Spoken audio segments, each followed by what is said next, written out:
please hit subscribe. Hello. I'm sure everybody's busy and trying hard to prepare for the exams that's coming really soon. And just to inspire you a bit more, I'd like to share with you my experience as a MEXT undergraduate scholar a long time ago. And I titled this Fun Japan because that's how I felt when I was there. I felt it was fun.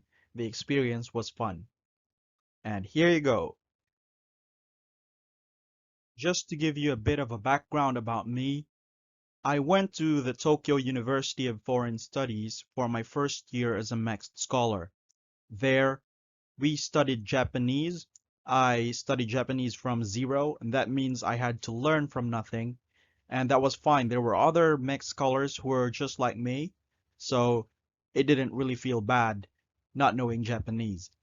And there were around 50 of us in Tokyo University of Foreign Studies, and the university itself is very small, and inside that, only a small portion of that is actually dedicated to us foreign students. It's called the Japanese Language Center, and the rest of the university is just a regular university. Of course, the students will be Japanese and other exchange students.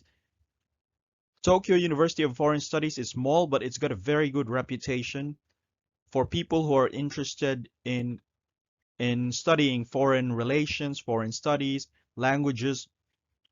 Tokyo University of Foreign Studies is one of the top universities for them. And so the Japanese students actually compete to get a spot in the university itself. Even if it's small, it actually has very good facilities as well, and I'm going to show you some of them later in the next slides. I mentioned there were 50 of us, MEXT undergraduate students there. There were also 50 other MEXT undergraduate students in another language school, and they were in Osaka. They were part of a much larger university. Their university has 3 campuses. In one of their campuses is the language center. A small portion of that campus is the language center. And it's called Osaka University actually. Eventually I'd go to Osaka University, but in a different campus, in the engineering campus was my studies. And so, all in all, there were around 100 undergraduate scholars during my year, 50 in Tokyo, 50 in Osaka. Those are pretty much all the undergraduate scholars. The other scholars, the specialized training scholars, and the College of Technology scholars, they had to go to other language schools. So I don't really know. They're scattered all over Japan. There are many of them, many language schools. I don't really know where they are in the map, but as for undergraduate scholars, there are only few, so they are contained in just these two, the Tokyo University of Foreign Studies and the one in Osaka. Now, after my first year in the language center, I went to Osaka University. So at Osaka University is where I actually pursued my degree. The way you choose the university as a MEXT undergraduate scholar is actually influenced by your marks in the language school. So by the end of the fall term at language school, they will give you a sheet of paper where you write your top 5 universities that you want to enter. If your marks are good enough, they will allow you to apply for your first or second or third choice, whatever your choice may be. However, if your marks are not very impressive, they might select a university for you to apply. And for example, if you had all A's in your first year, you might put Tokyo University on your first choice and you will be allowed to apply and all that. But if you had really bad C's in your first year at language school, then whatever you wrote on your preference sheet might not actually be given to you for application. In my case, I was lucky enough to be allowed to apply to my first choice, and my first choice was Osaka University. And I pursued a Bachelor of Engineering in Electronics. I actually specialized in quantum electronic devices. My first day in Japan was a day in spring, so it's April 1st. It's almost always April 1st that they will book your plane to Japan. And I landed at Narita International Airport. I think more recent scholars would land in Haneda because it's closer to Tokyo and it's now servicing international flights. But during my time, I landed at Narita International Airport. They actually put us in a taxi all the way to the university. I realized a few things on this very first day. So on the first day, I learned two things that I remember learning. First is that their taxis are fancy but costly. I say fancy because the doors actually open automatically for you. You don't have to open the doors. Where I'm from, we have to do that. But in Japan, no, you don't touch the doors. It just opens by itself. You even get some tissue or something inside the taxi. The driver would give you some stuff. And it was costly though, because although I did not really know the exact amount that the government paid for the taxi, but I was looking at the taxi meter. It read 30,000 at the end of the ride. So I assumed that meant 30,000 yen. And I think 30,000 yen, if you try to convert it in your currency, you'd see that that's pretty much, that's quite a lot of money. It's a little less than 300 US dollars, maybe 250 to 300 US dollars. And I think that's pretty much for a taxi. Well, it's fancy, but it's a bit costly. And also I learned that they have 24/7 convenience stores in Japan. Where I'm from and my hometown, we did not have that a long time ago, but recently we started to have that. But in Japan, I was just surprised that it's almost everywhere.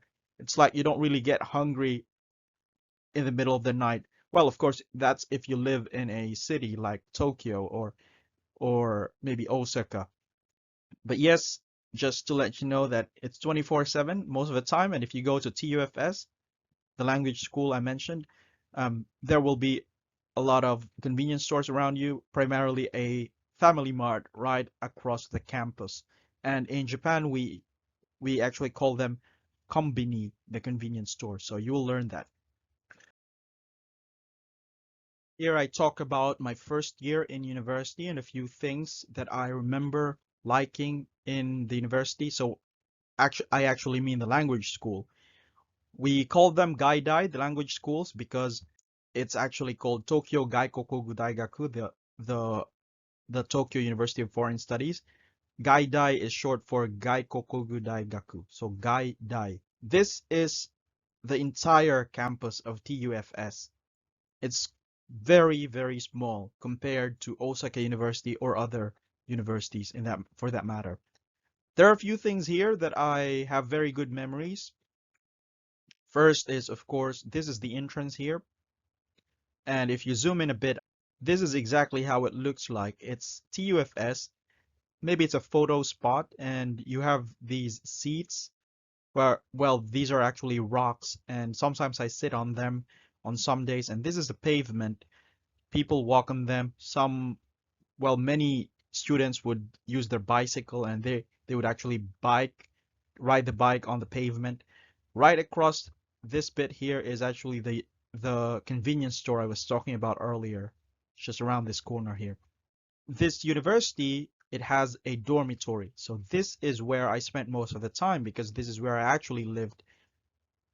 This is called the International House. If you're an undergraduate student, you are most likely to be housed here.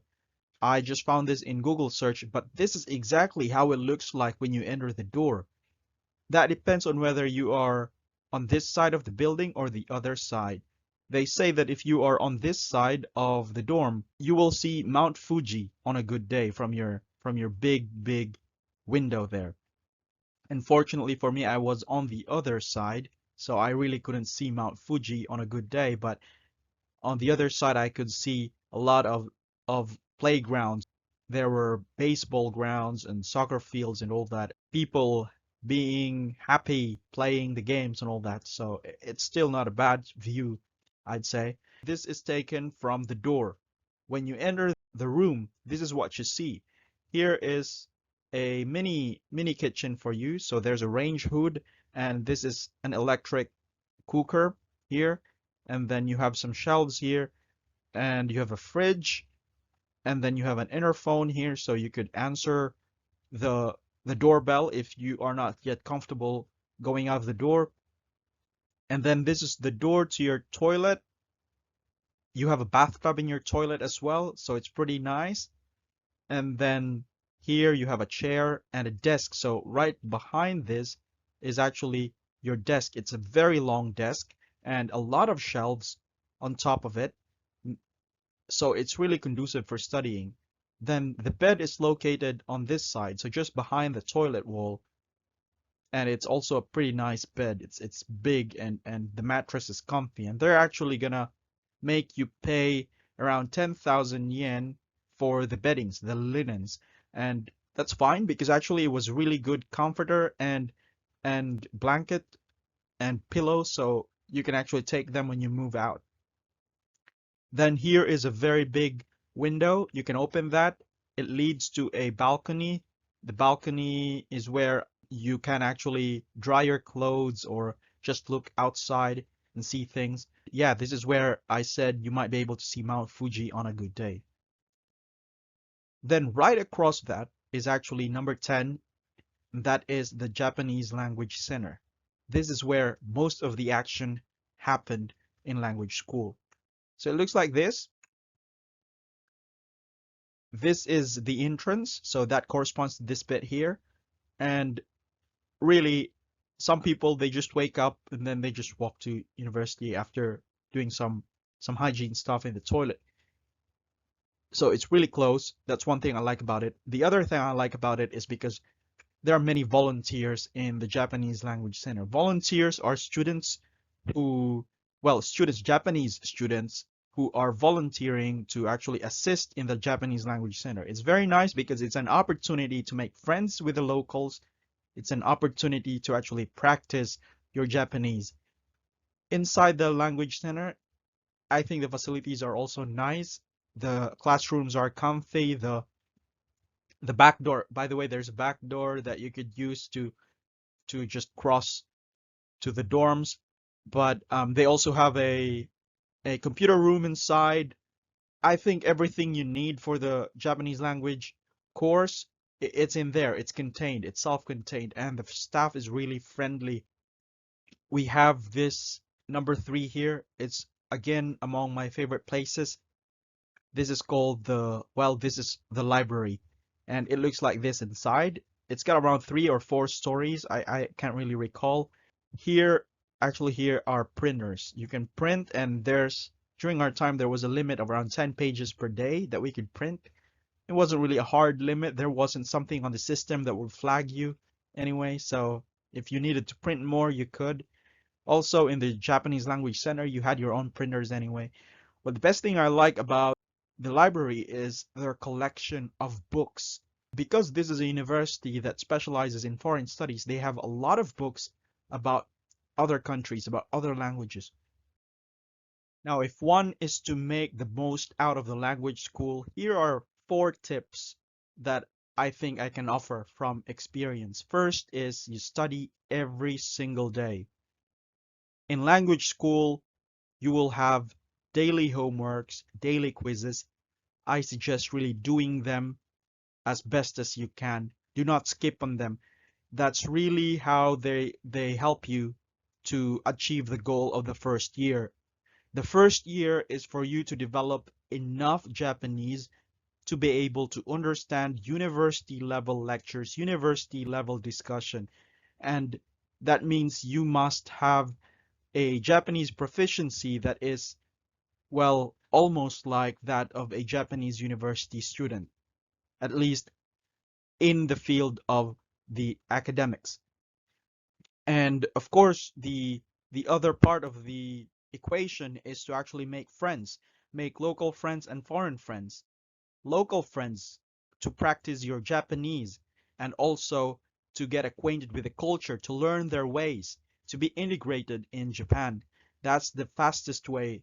That's the fastest route towards that, making local friends. And foreign friends because they are on the same boat as you.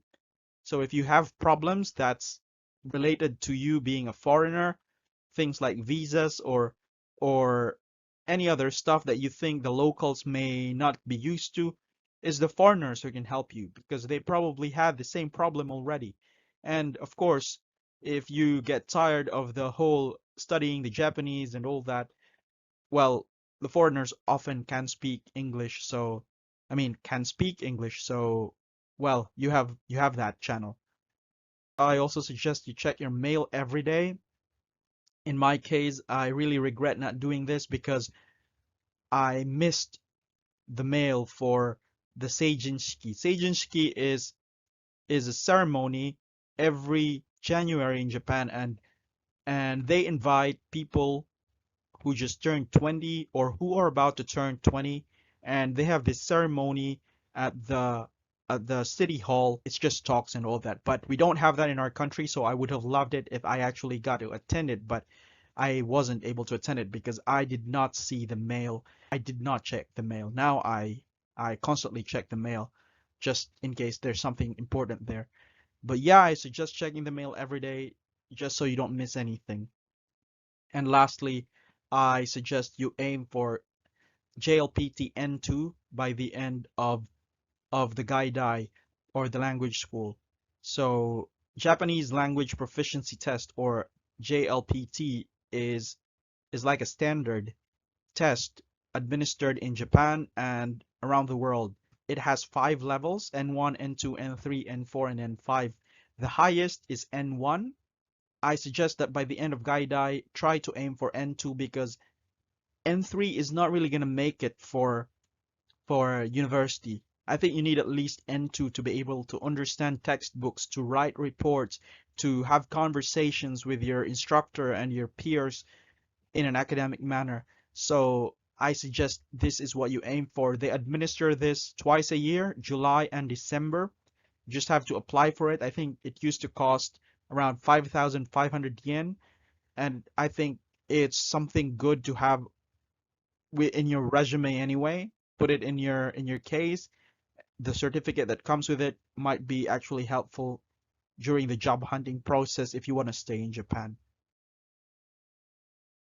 After language school, I had to move to Osaka because that's where my university is. And Osaka is actually around 300 kilometers away from Tokyo. And so you had to take the train or you take the plane, whatever is convenient to you. So if you take the bullet train, it's gonna still take you around 4 hours or 5 hours, including the transfers and all that. But the train itself, the bullet train, could actually take you there from the Tokyo station to the Shin Osaka station. It's actually gonna take you around 2 hours. But because of the transfers, it could actually go up to 5 hours, the whole trip.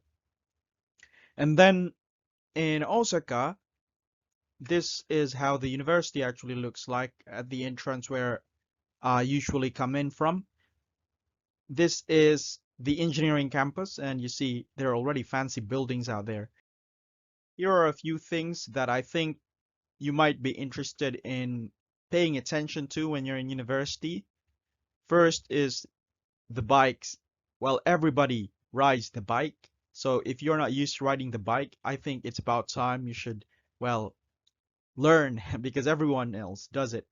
And it's kind of a major mode of transportation if it's not like many kilometers away. So yeah, take the bike to university and all that. And also in university, you don't get to live in a dorm anymore. So you're gonna have to look for your new place, your new apartment, and normally it's best to just to find a place that is biking distance to your university. Then the university lectures in Japan are actually once a week. Well, there are a few subjects that are done more than once, like in my case, calculus. So the entire afternoon is actually used to be a calculus class, the entire Wednesday afternoon. But for most classes, that would just be around 90 minutes for a class, and that's for the entire week. And what that means is that the lectures will be very dense. There's a lot of material to cover in one lecture, and you don't want to miss a single lecture. In our university, they don't really they don't really care about attendance when they're talking about grades, but if you are on the edge, like on the cliff between passing and not passing a course, your attendance can make a difference. If your attendance falls below, I think around 70%, it might be less likely for you to actually pass that course that you are well hanging by a thread. So I still suggest you don't miss the lectures. There in Japan, in Japanese universities, are circles. So they call it circles, sakura, but actually it's more of a student club, and that's where you meet friends in university, people who have the same interest as you. So both Japanese and foreign would be in sakura. And of course, that's also where you get kakomon. So kakomon is past papers. So in your courses, there will be exams, of course, final exams. And if you are in sakura, your friends, your seniors will have copies of past exams and all that, and they will be good reviewers for your exams. So yeah, it's very good to be in the Sakura. And also there will be things called yakusai. So this is when the clubs, student clubs actually exhibit what they have. If you're a dance club, you might perform, or many of the clubs just actually sell things like food and all that. There will be a lot of events, and it's a big deal for university students as well. So I think these are the main things I actually liked about my university life in Japan. When in Japan, I think these are the things that you should never miss. So here's a list. First is the entrance ceremonies at universities and language schools. Well, for me, this is something I didn't want to miss because we do not have this in our country, and I think it's a good experience. So not only do the Japanese celebrate the graduation ceremonies, they also celebrate the entrance ceremony. And of course, will usually be at the very first day of class. That's April 1st normally in many cases. So it's going to be the first week of April. And of course, do not miss weekly lectures because, well, one lecture per week is few lectures per term. And if you miss one, you're really going to miss a lot of material. So I really suggest you don't miss it. The university festivals, I think they're fun. They're a way to bond with your friends, to bond with a member of your student club. And of course, that's a way to discover what other people are doing, and you might be interested in them, so it might be a chance for you to actually join other clubs as well.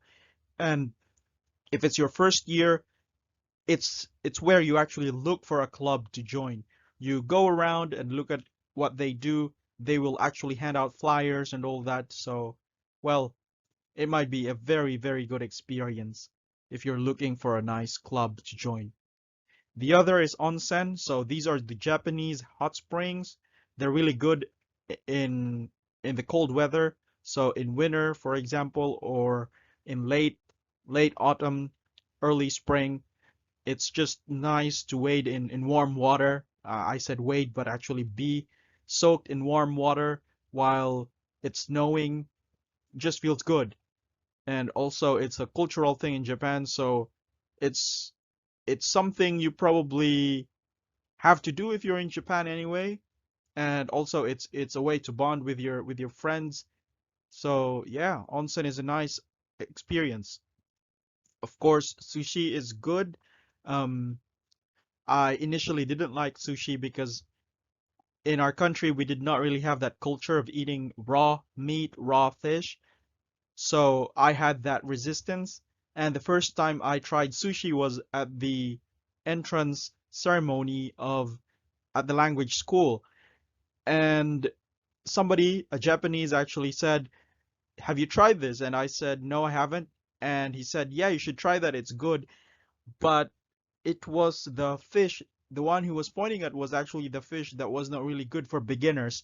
was more of the, I think, advanced level sushi people who would eat that kind of fish.